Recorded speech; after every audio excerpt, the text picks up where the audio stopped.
사무엘상 25장. 사무엘이 죽었다. 온 백성이 장례식에 와서 그의 죽음을 슬퍼했다. 그는 고향 라마에 묻혔다. 한편 다윗은 다시 이동하여 이번에는 마온 광야로 갔다. 마온에 어떤 사람이 있었는데 그는 갈멜 땅에서 자기 일을 하고 있었다. 그는 아주 부자여서 그에게 양이 3,000마리, 염소가 1,000마리가 있었다. 마침 갈멜의 양털을 깎는 철이 돌아왔다. 그는 갈렙 사람으로 이름은 나발, 바보이고 아내의 이름은 아비가일이었다.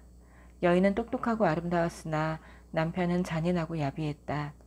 변경에 있던 다윗은 나발이 양털을 깎는다는 말을 듣고 젊은이 10명을 보내며 지시했다. 갈멜로 가서 나발을 찾아가거라. 내 이름으로 그에게 이렇게 문안하여라. 평안을 빕니다. 당신에게 생명과 평안이 있기를 바랍니다. 당신의 집안에도 평안, 이곳에 있는 모든 이에게도 평안이 임하길 빕니다. 양털을 깎는 철이라고 들었습니다. 드리고 싶은 말씀은 이것입니다. 당신의 목자들이 우리 근처에서 야영할 때 우리는 그들을 해치지 않았습니다. 우리와 함께 갈멜에 있는 동안에도 그들은 잃은 것이 없습니다. 당신의 젊은 목자들에게 물어보면 그들이 말해줄 것입니다. 나는 당신이 내 부하들에게 아량을 베풀어 잔치 음식을 좀 나누어 주었으면 합니다. 무엇이든 내키는 대로 당신의 종들과 당신의 아들인 나 다윗에게 베풀어 주십시오. 다윗의 젊은이들이 나발에게 가서 그의 메시지를 그대로 전했다. 나발은 그들에게 호통을 쳤다. 다윗이 누구냐? 도대체 이새의 아들이란 자가 누구냐? 요즘 이 땅에는 도망친 종들이 수두룩하다. 내가 한 번도 본 적 없는 자들에게 좋은 빵과 포도주와 양털 깎는 자들에게 주려고 잡은 신선한 고기를 줄 것 같으냐? 어디서 굴러왔는지도 모르는 자들에게 말이냐. 다윗의 부하들이 거기서 나와 다윗에게 돌아가서 나발의 말을 전했다. 다윗이 너희 모두 칼을 차라 하고 명령하니 그들 모두가 칼을 찼다. 다윗과 그의 부하 400명이 길을 떠났고 200명은 남아 진을 지켰다. 그 사이 젊은 목자들 가운데 한 명이 나발의 아내 아비가일에게 그 일을 알렸다. 다윗이 변방에서 전령들을 보내 주인께 예를 표했으나 주인님은 호통을 치며 그들을 모욕했습니다. 하지만 그들은 우리를 아주 잘 대해 주었습니다. 우리가 들판에 있는 동안 우리 소유를 하나도 빼앗지 않았고 우리를 해치지도 않았습니다. 우리가 밖에서 양을 치는 동안에는 우리 주위에서 밤낮으로 지켜주었습니다. 주인님과 우리 모두 이제 곧 큰 피해를 입게 되었으니 서둘러 방법을 찾으십시오. 주인께는 아무 말도 할 수 없습니다. 그분은 꽉 막힌 데다 정말 잔인하기까지 합니다. 아비가일은 서둘러 행동을 취했다. 그녀는 빵 200덩이, 포도주 2가죽 부대, 요리할 수 있게 다듬어 준비한 양 5마리, 볶은 곡식 35리터, 건포도 100뭉치, 무화과 200뭉치를 가져다가 모두 나귀에 실었다. 그리고 젊은 종들에게 말했다. 먼저 가서 길을 터놓아라. 내가 곧 뒤따라가겠다. 그러나 남편 나발에게는 알리지 않았다. 아비가일이 나귀를 타고 골짜기로 내려가고 있는데 마침 다윗과 그의 부하들이 맞은편에서 내려오고 있었다. 그들은 그 길에서 마주쳤다. 다윗이 막 이렇게 말하고 난 뒤였다. 광야에서 그자의 모든 소유를 지켜주어 재산을 하나도 잃지 않게 한 것이 모두 헛된 일이었다. 결국 그가 내게 모욕으로 갚지 않는가? 모욕도 이런 모욕이 없다. 내가 내일 아침까지 나발과 그의 못된 무리 가운데 한 사람이라도 살려둔다면 하나님께 어떤 벌이라도 받겠다. 아비가일은 다윗을 보자마자 나귀에서 내려 그의 발 앞에 무릎을 꿇고 얼굴을 땅에 대고 엎드려 경의를 표했다. 내 주인이시여, 모두가 제 잘못입니다. 제가 말씀드리는 것을 허락해 주시고 제 말에 귀를 기울여 주십시오. 그 잔인한 사람 나발이 한 일에 마음 쓰지 마십시오. 그는 자기 이름처럼 행동하는 사람입니다. 나발은 바보라는 뜻입니다. 그에게는 미련함이 흘러나옵니다. 주인께서 보내신 젊은이들이 왔을 때 제가 그 자리에 없어 그들을 보지 못했습니다. 주인이시여, 하나님께서 살아계심과 당신이 살아계심을 두고 맹세합니다. 이제 하나님께서 보복살인을 하지 못하도록 당신을 막으신 것입니다. 당신의 원수들, 곧 내 주인님을 해치려는 모든 자는 나발처럼 되기를 원합니다. 이제 당신의 여종이 주인께 가져온 선물을 받으시고 주인님의 뒤를 따르는 젊은이들에게 나누어 주십시오. 저의 무례함을 용서하십시오. 하지만 하나님께서는 내 주인님 안에서 일하시고 견고하고 확실한 통치를 세우고 계십니다. 내 주인님은 하나님의 싸움을 싸우고 계십니다.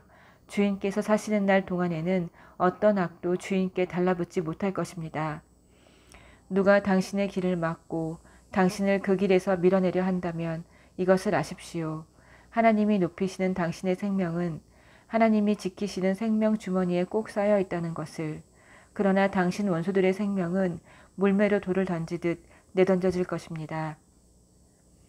하나님께서 내 주인께 약속하신 모든 선을 이루시고 주인님을 이스라엘의 통치자로 세우실 때에 내 주인님의 마음속에는 보복살인으로 인한 무거운 죄책감은 없을 것입니다.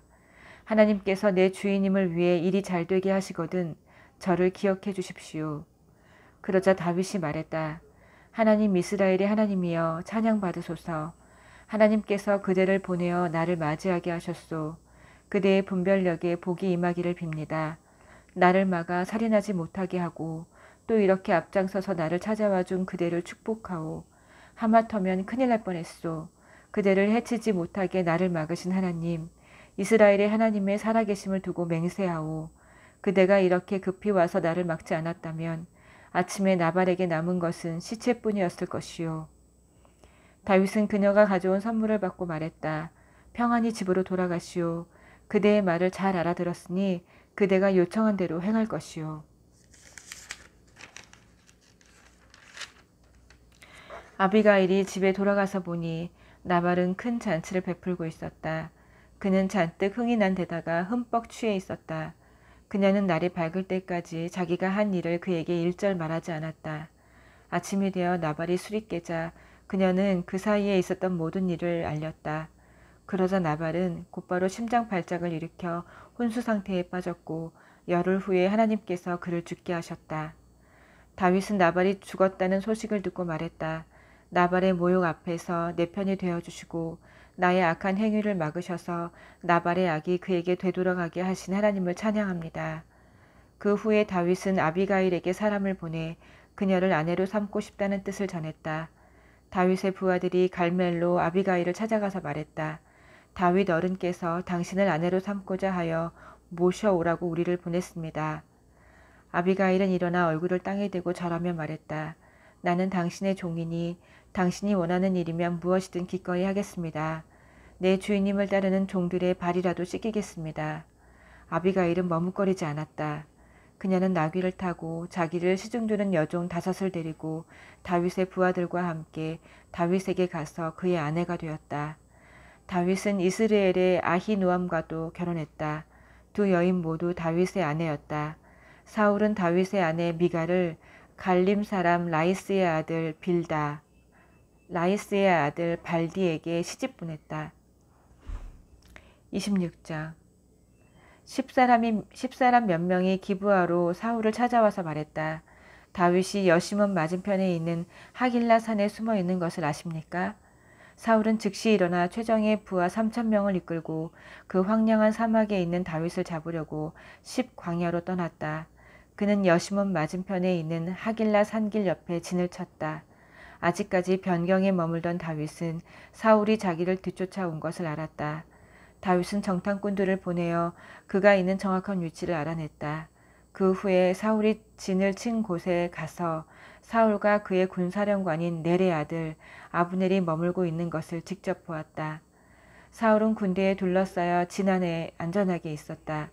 다윗은 앞장서며 햇사람 아히멜렉과 수르야의 아들 요압의 동생인 아비새에게 말했다.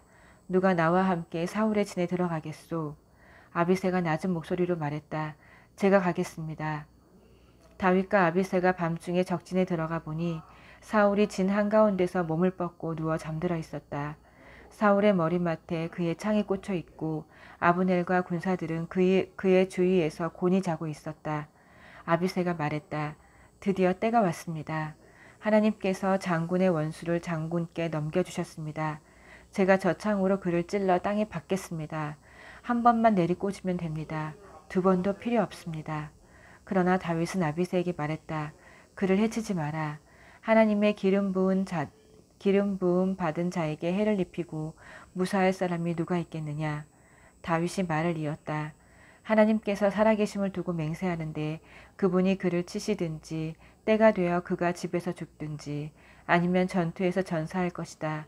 그러나 내 손으로 하나님의 기름 부음 받은 자를 치는 것은 하나님께서 금하시는 일이다. 그의 머리맡에 있는 창과 물병을 가지고 여기서 나가자. 다윗은 사울의 머리맡에 있던 창과 물병을 가지고 몰래 빠져나왔다. 보는 사람도 알아챈 사람도 잠에서 깬 사람도 없었다. 그 일이 벌어지는 동안 그들은 모두 자고 있었다. 하나님께서 보내신 깊은 잠이 이불처럼 그들을 덮었다. 다윗이 맞은편 산으로 건너가 멀찍이 산꼭대기에 섰다. 안전거리를 두고서 그는 건너편의 군대와 넬의 아들 아브넬에게 외쳤다. 아브넬아, 내가 얼마나 기다려야 내가 깨서 내게 대답하겠느냐. 아브넬이 말했다. 너는 누구냐? 너는 그곳의 책임자가 아니냐. 다윗이 말했다. 어찌하여 내 본분을 다하지 않고 있느냐. 군사 하나가 내 주인인 왕을 죽이러 갔는데도 어찌하여 내 주인인 왕을 지키는 보초가 없었느냐. 무엄하다. 하나님께서 살아계심을 두고 맹세하는데 너와 경호되는 목숨을 잃어 마땅하다. 나에게 있는 것을 보아라. 왕의 머리맡에 있던 왕의 창과 물병이다. 사울이 다윗의 목소리를 알아듣고 말했다. 내 아들 다윗아, 이것이 내 목소리냐. 다윗이 말했다. 내 주인인 왕이시여 그렇습니다. 왕께서는 어찌하여 내 목숨을 노리고 쫓으십니까? 내가 무슨 잘못을 했습니까? 무슨 죄를 저질렀습니까? 내 주인인 왕이시여 왕의 종이 드리는 말에 귀를 기울여 주십시오. 만일 하나님께서 왕의 마음을 움직여 나를 치게 하셨다면 나는 기쁘게 내 목숨을 제물로 바칠 것입니다. 그러나 인간이 벌인 일이라면 그들은 하나님 앞에서 쫓겨날 것입니다. 그들은 하나님께서 유선으로 주신 땅 가운데 내가 받을 정당한 자리에서 나를 쫓아내면서 여기서 나가라, 가서 다른 신하고 잘해보아라 하고 비웃어댔습니다. 하지만 왕께서는 나를 그렇게 쉽게 없애지 못할 것입니다.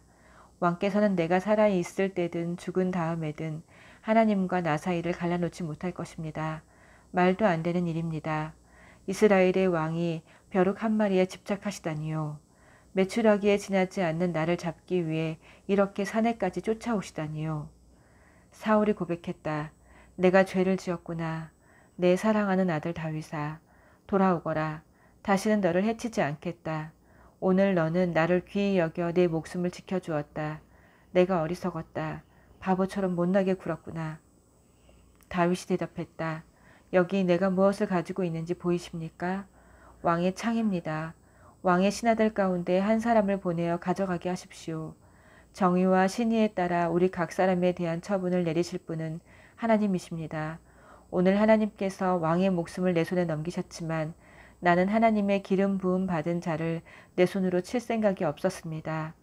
오늘 내가 왕의 목숨을 귀하게 여겼듯이 하나님께서 내 목숨을 귀하게 여기셔서 모든 어려움에서 나를 건져주시기를 바랍니다. 사울이 다윗에게 말했다. 사랑하는 아들 다윗아, 너를 축복한다. 내가 해야 할 일을 하거라. 참으로 내가 하는 모든 일에 성공하기를 빈다. 그 후에 다윗은 자기 길로 가고 사울은 왕궁으로 돌아갔다. 27장. 다윗은 속으로 생각했다. 조만간에 사울이 나를 잡으러 올 것이다. 내가 할 수 있는 최선은 블레셋 땅으로 피하는 것이다. 그러면 사울은 가망 없다고 생각하며 이스라엘 구석구석에서 나를 쫓는 일을 포기할 것이다. 그렇게 해야 그의 소나기에서 아주 벗어나게 될 것이다. 다윗은 부하 600명과 함께 가드 왕 마옥의 아들 아기스에게로 내려갔다. 그들은 가드로 이주하여 아기스와 함께 그곳에 정착했다. 각자 자기 가족을 데리고 갔다. 다윗도 두 아내 이스라엘 사람 아히누암과 나발의 아내였던 갈멜 사람 아비가일을 데리고 갔다. 사울은 다윗이 가드로 도망했다는 말을 듣고 추적을 멈추었다. 그 후에 다윗이 아기스에게 말했다.